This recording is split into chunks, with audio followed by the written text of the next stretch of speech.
یہ نہیں کہ مختلف مکتب فکر کے مطابق اب دیکھ لیجئے کہ عامر لیاقت صاحب شاید اس چیز کو سامنے رکھتے ہوئے یہ کہتے ہیں کہ شاید انہوں نے, کیونکہ میں نہیں سمجھتی بشرا اقبال صاحبہ نے یہ بات غلط کہی ہوگی, ان کو طلاق کے الفاظ ادا کیے عامر لیاقت صاحب نے تبھی انہوں نے کہا, لیکن عامر لیاقت صاحب اپنی اسکول آف تھاٹ کے مطابق یا جس چیز کو بھی وہ اب فالو کرتے ہیں اس کے مطابق وہ سمجھتے ہیں کہ میں نے طلاق نہیں دی. تو یہ ایک بڑا انکشاف ہے, یعنی کہ آج تک عامر لیاقت اس بات کے اوپر کبھی بھی نہیں بولے تھے, بلکہ مجھے کچھ ایسے یاد پڑتا ہے کہ میں نے ان کے ایک انٹرویو میں یہ سنا تھا کہ انہوں نے جب کہا تھا کہ میں نے بشرا کو یہ دیا اور میں نے طوبیٰ کو یہ دیا, میں اس کو دوبارہ سے نکال کے چیک بھی کر لوں گی کیونکہ اس کے اندر یہ موجود ہے, کیونکہ آرکائیو میں ساری چیزیں پڑی ہوتی ہے. اس میں انہوں نے کچھ اس طرح سے بتایا تھا کہ بشرا کو طلاق کے بعد میں نے گھر دیا اور بچوں کا جو بھی انہوں نے کیا نان نفقہ جو کچھ بھی, اور اس کے بعد انہوں نے بات کی تھی طوبیٰ کے بارے میں. بشرا کے بارے میں انہوں نے کہا تھا طلاق کے بعد اس کو یہ چیزیں میں نے دی, لیکن اب عامر لیاقت کہتے ہیں کہ میں نے تو اس کو طلاق دی ہی نہیں. تو اب پتہ نہیں کہ کون سی والی ان کی بات جو ہے وہ درست ہے. اچھا اینی وے, یہ ایک بہت بڑا انکشاف کیا. پھر انہوں نے اپنی اس پوری ویڈیو میں بار بار جب وہ قرآن کی آیات کا بار بار ذکر کرتے تھے تو وہ کہتے تھے کہ دیکھو جو ایک شرابی ہوتا ہے, نشئی ہوتا ہے, اس کی زبان پہ تو قرآن جاری ہی نہیں ہوتا, اس کی یادداشت اتنی اچھی نہیں ہوتی ایک نشئی کی. تو دیکھو میں جو ہوں اس طرح سے کتنی روانی کے ساتھ بتا رہا ہوں. پھر نماز کی بات پہ انہوں نے کہا کہ دانیہ جو ہے وہ کہتی ہے کہ میں نماز نہیں پڑھنے دیتا تھا, میں تو لوگوں کو نماز سکھاتا ہوں, میں کیسے اس کو روک سکتا ہوں, میں تو لوگوں کو نماز کی تلقین کرتا ہوں. اور کہا کہ مجھے اس نے قرآن نہیں پڑھایا, تو کہتے ہیں کہ میں تو زبانی مجھے قرآن پاک یاد ہے, وہ پڑھ کے انہوں نے قرآن پاک سنایا. پھر انہوں نے کہا کہ ایک ایسی لڑکی کے کہنے پہ پورا میڈیا اس کے پیچھے چل پڑا, 16 سال کی لڑکی,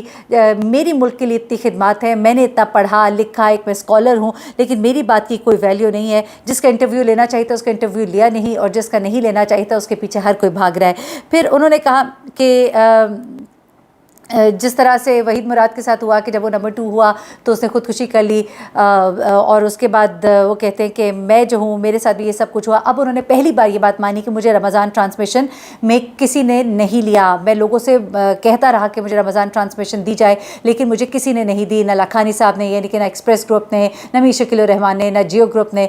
جبکہ آپ کو یاد ہوگا کہ عامر لیاقت پہلے یہ بھی کہتے رہے تھے. میں صرف یہ کہہ رہی ہوں کہ آپ کے کال و فیل میں بڑا تضاد ہے عامر لیاقت صاحب. بے شک میں سمجھ سکتی ہوں آپ کا دکھ و درد اور جس تکلیف سے آپ گزر رہے ہیں, کیونکہ جس طرح کہ آپ کی ویڈیوز اور تصاویر وائرل ہوئی وہ کسی بھی اچھے خاصے مضبوط اعصاب والے انسان کو ہلا کر رکھ سکتی ہے. اور میں سمجھ سکتی ہوں کہ آپ کی غلطی شاید اتنی بڑی نہیں ہوگی جتنی بڑی آپ اس وقت سفرنگ سے گزر رہے ہیں, لیکن آپ نے جو کچھ کیا تو آپ اس کو بھی جسٹیفائی نہیں کر سکتے. اور خاص طور پہ آپ یہ کہتے ہیں کہ جس طرح کہ آپ کہتے رہے کہ رمضان ٹرانسمیشن کے لیے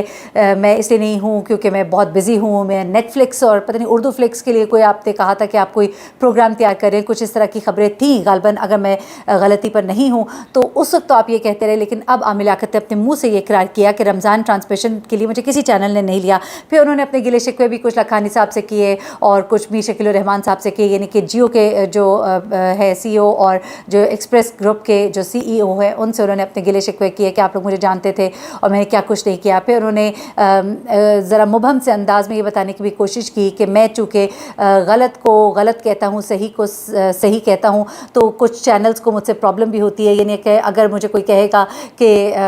یہ بات لکھو نبی پاک صلی اللہ علیہ وسلم کے بارے میں, اگر وہ سچ نہیں ہے تو میں وہ نہیں لکھوں گا, تو اس چیز پر مجھ سے لوگوں کو پرابلم ہوتی ہے. تو ایسا لگتا ہے کہ گویا ان کو چینل سے نکالنے کی شاید ایک یہ بھی وجہ ہے. اچھا, اس کے بعد انہوں نے کہا کہ لوگ مجھے کہتے ہیں کہ آپ کی پہلی بیوی بشرا بہت اچھی تھی, میں انہیں کہتا ہوں مجھے مشورہ مت دیں. اچھا, یہاں پہ بھی انہوں نے ایک اور بہت بڑا انکشاف کیا. وہ کہتے ہیں کہ جی میں نے 20 سال اس عورت کے ساتھ گزارے کتنی مشکل سے, میں نہیں کہتا وہ بہت اچھی ہے. اچھا, اس کے بعد وہ کہتے ہیں میں نہیں کہتا بہت اچھی ہے. یعنی کہ اب انہوں نے وہ عورت جس نے ان کے ساتھ 20 سال گزارے, 2 بچے ان کو دیے, خدمت کی, کہتے ہیں کہ جیو میں ان کے پیچھے پورا وہ جو ایک سپورٹ جو تھا وہ بشرا تھی. بشرا ہی ان کی پروڈیوسر تھیں, ان کی وارڈروب دیکھتی تھیں, ان کے کانٹینٹ کو دیکھتی تھیں, ان کے بچوں کو دیکھتی تھیں, ان کو دیکھتی تھیں. تو وہی بشرا جو ہے آج وہ کہتے ہیں میں نے 20 سال اس کے ساتھ بڑی اذیت سے گزارے, جیسے بھی گزارے, لیکن چلو میں نہیں کہتا کچھ بھی. اس کے بعد وہ یہ نہیں کہتے کہ طوبیٰ کو کوئی یہ نہ مجھے بتائے کہ وہ کتنی اچھی تھی کہ نہیں تھی جو راتوں رات مجھے چھوڑ کر فیم لینے کے لیے, شہرت لینے کے لیے چلی گئی. پھر وہ کہتے ہیں کہ میں نے تو کبھی اپنی بیوی, اچھا پھر وہ کہتے ہیں کہ دانیہ جو ہے اس نے ہر ایک کو یہ کہا کہ مجھے 6 مہینے بند رکھا, کہ 6 مہینے تو وہ میرے پاس رہی نہیں. چلے یہ بات تو آپ کی صحیح ہے. پھر وہ یہ کہتے ہیں کہ اگر میں نے اس کو مارا پیٹا کوئی اس کے جسم پر نشان تو ہوتا. چلے یہ بات بھی ٹھیک ہے, اس کو دکھانے چاہیے تھے وہ نشانات, لیکن وہ کہتی ہے وہ نشانات جو ہے وہ اب ختم ہو گئے ہیں. اینی وے, اب وہ یہ کہتے ہیں کہ میں نے تو کبھی اپنی بیوی یا بیٹی کو بھی نہیں مارا. میں نے کبھی اپنی بیٹی کو حجاب کے لیے سختی نہیں کی، ورنہ میری بیٹی بھی حجاب کرتی ہے آج، لیکن انہوں نے کہا کہ مجھے جیو نے شیطان لکھا، مجھے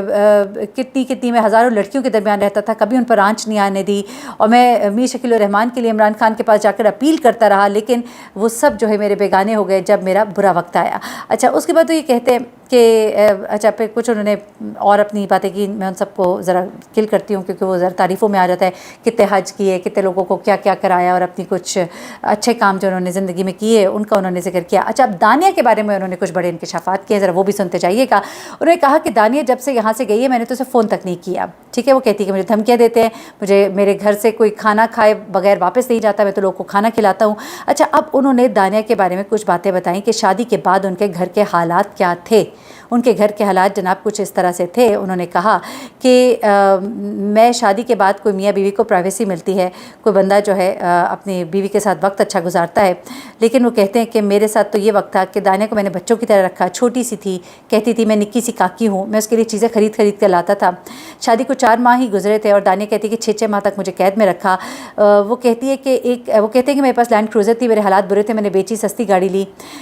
وہ کہتے ہیں پھر تاکہ میں اس کو خوش کر سکوں۔ پھر وہ کہتے ہیں کہ کیا میاں بیوی کو خلوت نہیں چاہیے ہوتی؟ دانیہ کے گھر آتے ہی اس کی بہن لائبہ ہمارے گھر آ گئی، 5 دن تک رہی، دانیہ اسے گھماتی رہتی سارا دن، پھر اس کے بہنوئی بھی آ گئے۔ پھر وہ کہتے ہیں خیر چلو ان کا اپنا گھر ہے، میرا گھر تو اوپر تعمیر ہو رہا ہے، میں ایک کمرے میں رہتا ہوں، میں نے دانیہ کو اپنی فیملی سے ملوانا تھا، میرے چاچا ہے، ماموں ہیں، کزنس ہیں، میں لاوارث نہیں ہوں۔ تو دانیہ مجھے کہتی تھی کہ میں کھانا خود کیوں بناؤں، تو میں نے 8 دن تک اس کے لیے کھانا اپنے ہاتھ سے بنایا، میں نے اس کو نہاری بھی کھلائی، اس کی ہر جاہلیت کے باوجود اس کو کور کیا۔ وہ کہتے ہیں کہ میں دانیہ کو شادی کے لیے نہیں لایا تھا، کسی اور مقصد کے لیے آیا تھا، جیسے کہ وہ پہلے بھی کہتے ہیں کہ میں اسے تو پڑھاؤں گا، میرا مقصد بڑا نیک ہے، اور اس طرح سے تو اس کے نیکی کرنے کے تو اور بھی بہت سے طریقے ہوتے ہیں، نیکی تو آپ اپنی ایکس وائفس کے ساتھ بھی کر سکتے تھے۔ اینی وے، وہ آج کہتی ہے کہ آج مجھے کہا جاتا ہے میں بڈھا ٹھرکی ہوں، معاشرے سے میں تنگ آ چکا ہوں۔ کہتے ہیں کہ میں نے اسے ہر طرح کے جوتے کپڑے سب چیزیں دلائی، 2 لاکھ روپے وہ کہتے ہیں کہ ہر ماہ میں اس کے گھر بھیجتا تھا۔ کبھی وہ کہتی میرے ابا کی پسلیاں ٹوٹ گئیں، آج ان کے ابا بھی انہیں چھوڑ کے جا چکے جو کہ ان کے ابا نہیں تھے، دراصل وہ جو ساتھ رہ رہے تھے وہ دانیہ کے سگے ابا نہیں تھے، تو وہ کہتے ہیں وہ بھی ان کو چھوڑ کے جا چکے، یعنی کہ ان کی والدہ سے تنگ آ گیا، الگ ہو گئے۔ پھر وہ کہتے ہیں کہ دانیہ نے مجھے کہا، اچھا یہ بھی ایک بڑی حیرت انگیز بلکہ ایک الزام بھی لگا دیا، کہتے ہیں میں الزام نہیں لگاتا لیکن الزام بھی لگا دیا، کہتے ہیں دانیہ نے مجھے کہا کہ میں اپنی سہیلیوں سے ملنے کے لیے بہاولپور جانا چاہتی ہوں، میری ماں کو نہیں بتانا، اور مجھے یہ بھی کہتی تھی کہ جب شوہر آ جاتا ہے تو پھر ماں سے تھوڑی پوچھا جاتا ہے، تو کہتے ہیں کہ میں نے اسے بہاولپور بھیج دیا، لیکن ساتھ ایک لڑکے کو بھیجا کہ اس کا خیال رکھنا، یہ عامر لیاقت کی بیوی ہے، خدا نخواستہ کوئی مسئلہ نہ ہو جائے۔ تو اس کے بعد ایک اور بڑی خاص بات انہوں نے کی کہ پی ٹی آئی والوں کو کہتا ہوں کہ خان صاحب سے پوچھیے گا کہ عدت کی شادی کو میں نے محفوظ کیسے کیا تھا۔ یہ بات کہنے کا عامر لیاقت کا کیا مقصد تھا؟ کیا انہوں نے عامر لیاقت کی اور بشرا بی بی کی شادی سے متعلق کسی بات کی طرف اشارہ کیا ہے؟ اس بارے میں آپ کو اگلی ویڈیو میں بتاؤں گی، لیکن ایک اور بات جو رہ گئی وہ آپ کو بتاتی چلوں، کیونکہ 11 کروڑ حق مہر کا کیا معاملہ تھا اس کے بارے میں وہ یہ کہتے ہیں کہ میں نے تو اپنی پہلی بیوی اور دوسری بیوی کو بھی 2.5 لاکھ دیا تھا حق مہر، اور وہ میں نے اس کے لیے بھی لکھا تھا، لیکن اس کے والدین نے کٹوا کے 50,000 کر دیا۔ 11 کروڑ تو شیخ النیان جو ہے دبئی کے، انہوں نے بھی اپنی بیٹی کو نہیں دیا ہوگا، تو میں نے کیوں اس کو دینا تھا؟ تو یہ باتیں جو ہیں اپنی عامر لیاقت نے کی ہیں، میں نے کہا میں آپ کے ساتھ شیئر کر دوں کیونکہ ویڈیو وہ بہت لمبی تھی اور کچھ خاص پوائنٹس جو ہیں ان سے ڈی فوکس ہو رہا تھا، میں نے کہا یہ خاص پوائنٹس آپ کے سامنے لے کر آؤں، خاص طور پہ جو دانیہ کے حوالے سے انہوں نے کچھ انکشافات کیے، اپنی شادی شدہ زندگی کی تلخیوں کے بارے میں بتایا، اور اپنی گزشتہ جو شادی شدہ زندگیاں تھیں، یعنی کہ ان کی جو ایکس وائفس ہے، اور ان کو تو وہ کہتے ہیں ان کی ایکس وائفس ہے ہی نہیں، وہ تو ان کی ابھی بھی بیوی ہیں۔ تو یہ تھے جناب کچھ چونکا دینے والے انکشافات جو آپ کے ساتھ شیئر کیے۔ اپنی دعا میں مجھے بھی یاد رکھیے گا، اپنا بہت خیال رکھیے گا، اللہ حافظ۔